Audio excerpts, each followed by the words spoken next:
Hey, this is Notser, and we're taking a look at the final form of the Graf Zeppelin, apparently. This is a Tier 8 German aircraft carrier that was introduced in August, and it was released too early. So they pulled it back, and they've done some testing. Every month there's been a different version. The particular version that we are testing has two different loadouts. This is the second loadout. This is 2 fighters, 0 torpedo bombers, and 3 dive bombers. You can choose between AP and HE. HE is less accurate. AP is more accurate from an automatic standpoint, and obviously manual. Manual's just an improved accuracy. And it doesn't matter the approach. So I see this enemy guys now. He's out in the open. Boy, he's going to regret that. Whole lot of skill there. Whole lot of skill. Just right click right on that target. This is the problem. And this has been a problem for a while, and it's just continuing to grow. The solutions are so extreme that there is no available counterplay designed in the ship design. For example, the deep water torpedoes on the Japanese, 20 kilometers, they're so strong against battleships that you can't counter it. But because they're so strong, we have to make them incredibly useless against everything else. Okay? AP bombs have had a similar design. They have been incredibly overpowered against certain types and even certain factions, but borderline useless against others. And I just don't know that that's the right approach.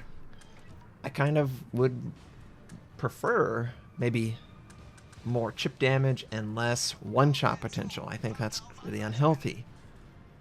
And that's what these systems feel like. They're just too unforgiving to a player who makes one mistake in their thought process. And they're dead. They're gone. I'm not really impressed by a 203 build with AP. It doesn't feel like I have to work for the damage I'm doing. I have more actions that I can dedicate towards my fighters for scouting, which is good. Don't get me wrong, that's good. I just think that if you were to introduce a design like this, it should be very chip damage focused. You're not going to one-shot people. You know, it's sort of like the difference between HE and AP. You're not going to one-shot someone, but you're going to do consistent, fair damage to the target. This sort of doesn't feel fair. It feels very unforgiving and very rewarding for someone who does very little for that reward. So I don't really like that. I think they could do a better job. I don't know that they'll change it. I think that the aircraft carrier issues are vastly larger than a single loadout or even a single aircraft carrier. And notice, I fail at. One of the 3 squadrons I set on I set them all on manual, and one of the 3 missed completely. If I would have set it to automatic, I probably would have just done a little bit more damage to the target. Nothing that he could do. Now, this is not the only loadout. There's another. It's a 1-2-1 build. And that seems pretty fair. There used to be a 2-3-0 build, 3 torpedo, just ridiculous. Then they went to deep water. Okay, well, the deep water was incredibly strong against certain targets and incredibly useless against other targets. So then they went to a 1-2-1 loadout. 1-2-1 offers the ability to decide between deep water torpedoes, regular torpedoes, the AP bombs, HE bombs, and 1 fighter. I personally feel like, from a gameplay standpoint, it's probably healthier to not have 2 fighters, because 2 fighters just makes it incredibly powerful for counterplay. But it feels a little bit more vulnerable to an enemy that has 2 fighters. So from that standpoint, it's probably not ideal. But the direction of the game has to change if they were to do more of a scouting and a fighter and a scout and all that stuff.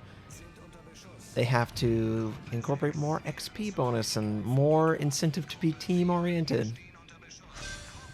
As is, that's just not how aircraft carriers are designed. Aircraft carriers are designed that single player, depending on their skill level, will have the most impact of anyone else in that game.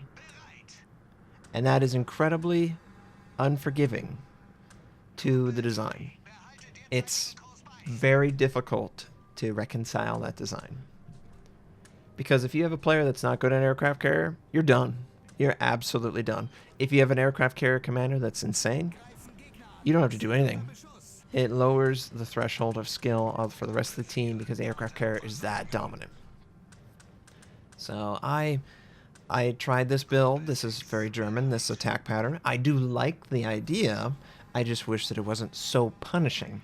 You know, drop that AP damage down a little bit.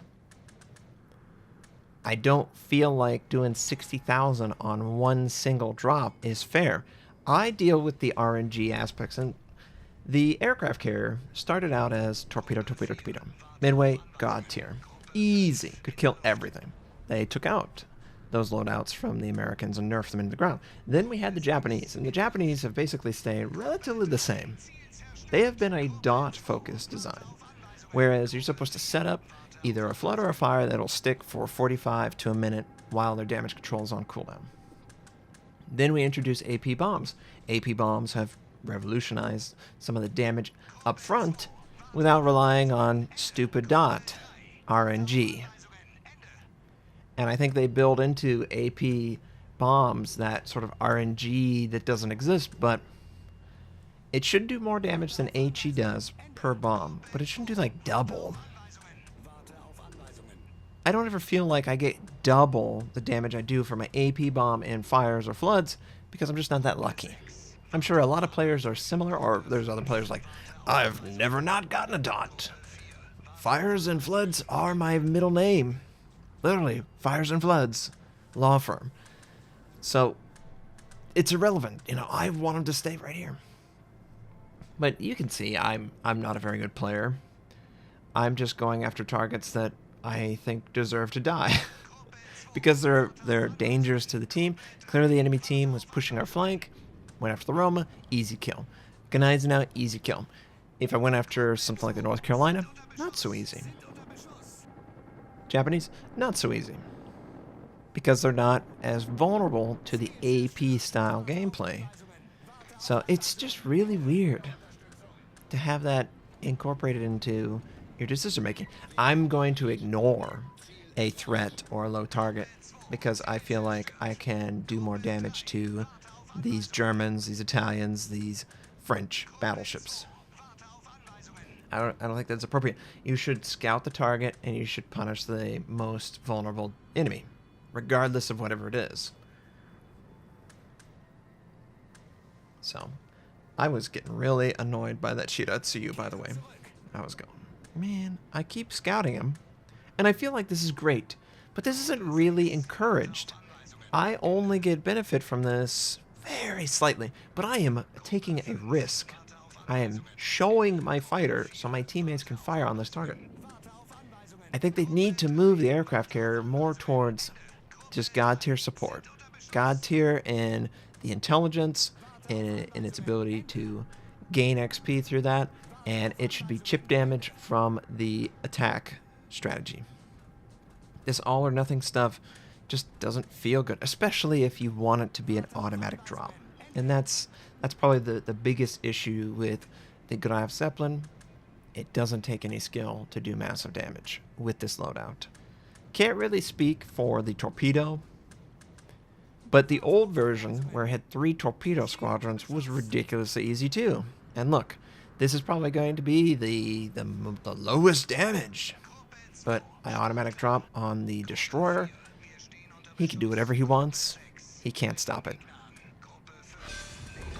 His only hope was that New Orleans, or the Mogami. And there's not enough aircraft carriers in the queue to justify a lot of defensive fire. Plus, we've got the clan battles going on and the respec, and people have been doing that, so. I'm trying to envision what the aircraft carrier change could be without completely changing everything. And I think the best change they could make is lower the damage per the attacking squadrons while increasing the support bonuses that you provide. Maybe you enhance the accuracy of friendlies firing on targets near your fighters, or you know, something crazy like that. I I enjoyed seeing the numbers, but I didn't feel like I deserved it. And that's exactly how I felt with the Japanese destroyer that I tested yesterday. I enjoy seeing the 20, 30, 40,000 deep-water torpedo attacks on the enemy, but they had less than 4 seconds to react totally. From when they first saw the torpedo to when it made contact. 4 seconds. 4 seconds. Yeah, that's a lot of counterplay, right? And that's the exact same thing going on here. There's no counterplay here. So, you know, the Graf Zeppelin, the way it is released will probably be this. It feels as close as to fair as it can be, but it's just fulfilling that, you know, 80, 100,000 average damage, regardless of the players and what's involved. It's going to be contingent on defensive fire and their ability to stick with their teammates and stuff like that. The strafing is honestly the most skillful thing that's in this particular loadout. And I am very bad at it.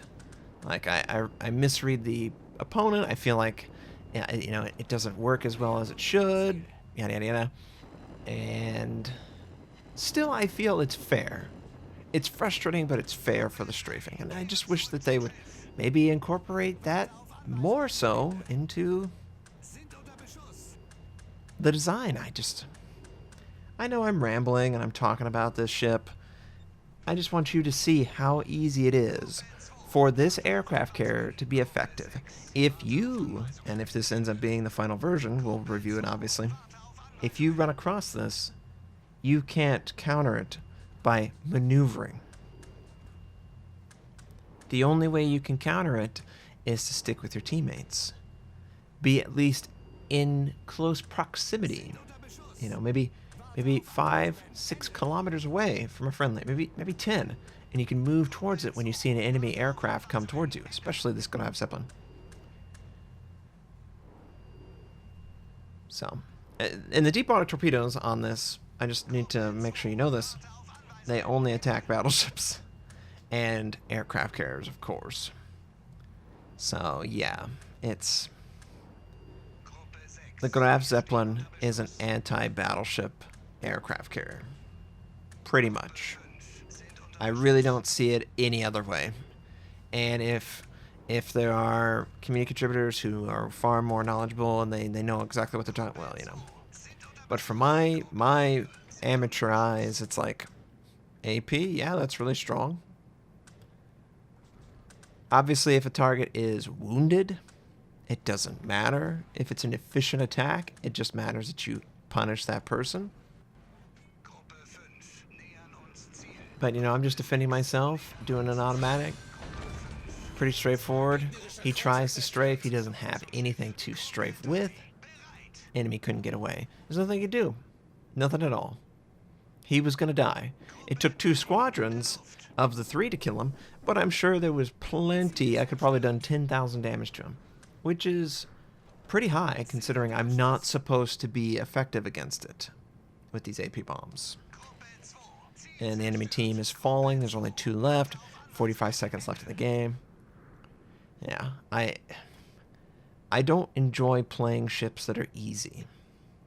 They take no thought. There's no encouragement to be a team player. Ships like this and Asashio are incredibly selfish. Or their mechanics are so mundane that there's no increase in skill level.